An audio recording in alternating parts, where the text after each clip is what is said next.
नमस्कार दोस्तों, स्वागत है आप सभी का आपके अपने चैनल ज्ञान गुरु एकेडमी में।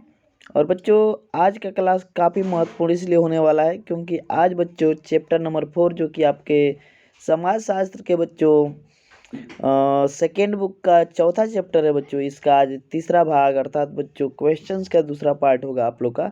काफ़ी महत्वपूर्ण क्वेश्चंस और काफ़ी कम क्वेश्चन से बच्चों वीडियो बहुत छोटी होने वाली है, इसलिए वीडियो को पूरा देखिएगा। लघु उत्तरीय प्रश्नों में जितने भी प्रश्न हैं बच्चों इंपॉर्टेंट इस चैप्टर से रिलेटेड जो कि 6 नंबरों में पूछे जाते हैं बच्चों, सारे क्वेश्चन इस वीडियो में हमने कवर किए हैं। ठीक है बच्चों, आइए देखते हैं। औद्योगिकीकरण के सामाजिक परिणाम बताइए। बच्चों देखिए, औद्योगिकीकरण कुछ स्थानों पर महत्वपूर्ण समानता लाता है। उदाहरण के लिए रेलगाड़ियों, बसों और साइबर कैफे में सॉरी बच्चों, फिर से समझेंगे थोड़ा सा। होता क्या है कि औद्योगिकीकरण कुछ स्थानों पर महत्वपूर्ण समानता लाता है, जैसे कि उदाहरण की यदि मैं बात कर दूं तो रेलगाड़ी, बस, साइबर कैफे में जातीय भेदभाव का काम होना। दूसरी तरफ भेदभाव के पुराने स्वरूपों को नए कार्यस्थलों पर अभी भी देखा जा सकता है, लेकिन औद्योगिकीकरण के कारण आय से संबंधित असमानताएं उत्पन्न हो रही है।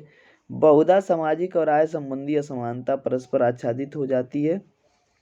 उदाहरण के लिए अच्छे वेतन वाले व्यवसाय में उच्च जाति का वर्चस्व आज भी बना हुआ है।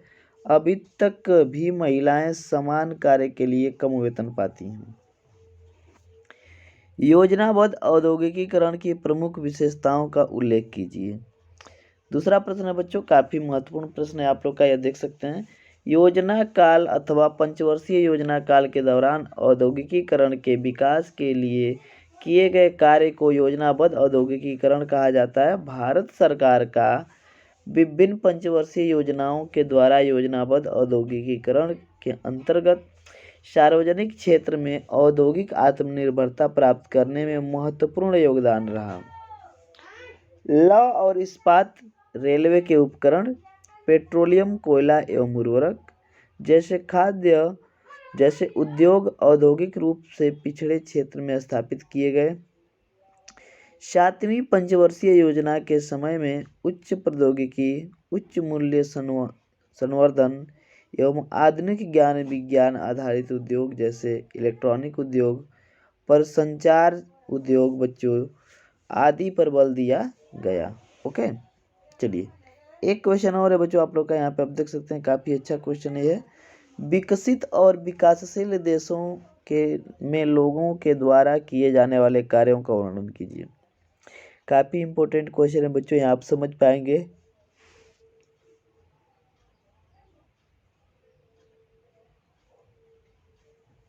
क्लियर है? यहाँ पे यह समझ पाएंगे बच्चों कि विकसित देश और विकासशील देशों के लोग किस तरीके से कार्य करते हैं। आइए देखते हैं इसके उत्तर को। विकसित देशों में जनसंख्या का एक बड़ा भाग नौकरी पेशा लोगों का होता है। उसके बाद उद्योगों में तथा सबसे कम लोग कृषि क्षेत्र में काम करते हैं, जबकि विकासशील देशों में स्थिति इसके विपरीत है।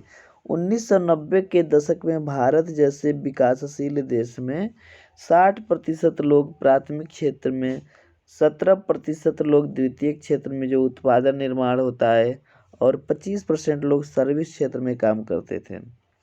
कृषि कार्यों के हिस्से में तेजी से ह्रास हुआ और इस क्षेत्र में होने वाले कार्य आधे से अधिक हो गए। यह स्थिति बहुत ही गंभीर है क्योंकि इसका अर्थ यह हुआ कि जो क्षेत्र ज़्यादा रोजगार देता है वह उन्हें अच्छा आमदनी देने में सक्षम नहीं है। रोजगार के औपचारिक तथा अनौपचारिक क्षेत्रों का वर्णन कीजिए। देखिए, औपचारिक क्षेत्रों को संगठित क्षेत्र भी कहते हैं।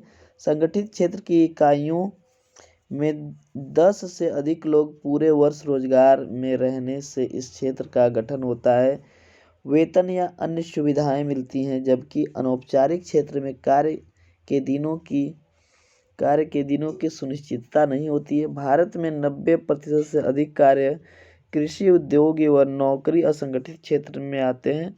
अतः विकासशील देशों में अनौपचारिक क्षेत्र की अधिकता होती है।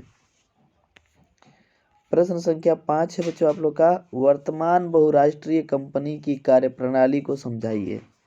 वर्तमान में कुछ कंपनियों ने अपने अस्थायी कर्मचारियों की संख्या में कटौती की है अब वे अपने कार्य बाह्य स्रोतों जैसे छोटी कंपनियों के द्वारा कराती है। ठीक है बच्चों, बहुउद्देशीय कंपनियां पूरे विश्व में बाह्य स्रोतों से काम कराती है। विकासशील देशों में उन्हें सस्ते मजदूर मिल जाते हैं क्योंकि छोटी कंपनियों को बड़ी कंपनियों से काम प्राप्त करने की प्रतिस्पर्धा होती है।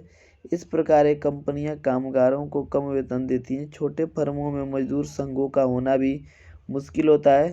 अधिकतर कंपनियां यहाँ तक कि कुछ देशों की सरकारें भी अब बाह्य स्रोतों और अनुबंध पर काम करने लगी हैं। लेकिन इस प्रकार की प्रवृत्ति निजी क्षेत्र या फिर निजी क्षेत्रों में अधिक देखने को मिलती है। ठीक है बच्चों, एक प्रश्न है बच्चों यहाँ पे, उत्पादन बढ़ाने वाले तरीकों की चर्चा कीजिए। देखिए होता क्या है कि कामगारों से कार्य कराने पर विभिन्न तरीके हैं। इनके काम कराने के बहुत सारे तरीके हैं, परंतु दो तरीके महत्वपूर्ण हैं। पहला, कार्य के घंटों में वृद्धि तथा दूसरा, निर्धारित किए गए समय में उत्पादित वस्तु की मात्रा को बढ़ा देना। मशीनें उत्पादन को बढ़ाने में सहायता तो करती हैं, परंतु ये भी एक खतरे भी उत्पन्न करती हैं। अंततः मशीनें कामगारों का स्थान ले रही हैं। उत्पादन बढ़ाने का दूसरा तरीका है कार्य को संगठित रूप से करना है। एक अमेरिकन ने वर्ष 1980 में मनोवैज्ञानिक प्रबंधन के नाम से एक व्यवस्था का आविष्कार किया था। इसे औद्योगिक इंजीनियरिंग के नाम से भी जाना जाता है। इस विधि से भी उत्पादकता बढ़ाई जा सकती है। प्रश्न संख्या 7, कोयला खदानों में कार्य की दशाओं का वर्णन कीजिए। कोयले की खानों में लगभग 6 लाख लोग काम करते हैं। खदान एक्ट 1952 में स्पष्ट वर्णन है कि एक व्यक्ति खान में सप्ताह से अधिक कितने घंटे कार्य कर सकता है। अतिरिक्त घंटों में कार्य का अलग से पैसा दिया जाएगा तथा खानों में सुरक्षा के नियमों का पालन भी होना चाहिए। कुछ बड़ी कंपनियों ने इन नियमों का पालन किया, परंतु छोटी खानों में इनका कोई पालन नहीं किया गया। इन खानों में ठेकेदार मजदूरों का नामांकन यानी जो रजिस्टर होता है भी ठीक प्रकार से नहीं करते हैं, अतः वे दुर्घटना की अवस्था में किसी भी लाभ को देने की जिम्मेदारी से मुकर जाते हैं। ठीक है बच्चों, यदि कोई दुर्घटना हो जाए तो कहते हैं कि भैया इसमें कोई इनका रिकॉर्ड ही नहीं है, तो फिर हम कैसे दे सकते हैं। तो बच्चों ये पार्ट आप लोग का आज ख़त्म हो चुका है। किसी भी प्रकार का कोई भी आप लोग का वो जो दिक्कत हो तो आप लोग कमेंट बॉक्स में कमेंट जरूर कीजिए। तो चलिए आज की क्लास में इतना ही रहेगा। स्वस्थ रहिए, मस्त रहिए, अपनों के प्यार के साथ, हल्के से मुस्कान के साथ कर दिखाओ कुछ ऐसा दुनिया करना चाहे आपके जैसा। मिलते हैं अगले क्लास में, तब तक के लिए धन्यवाद, बाय बाय, खुदा हाफिज़।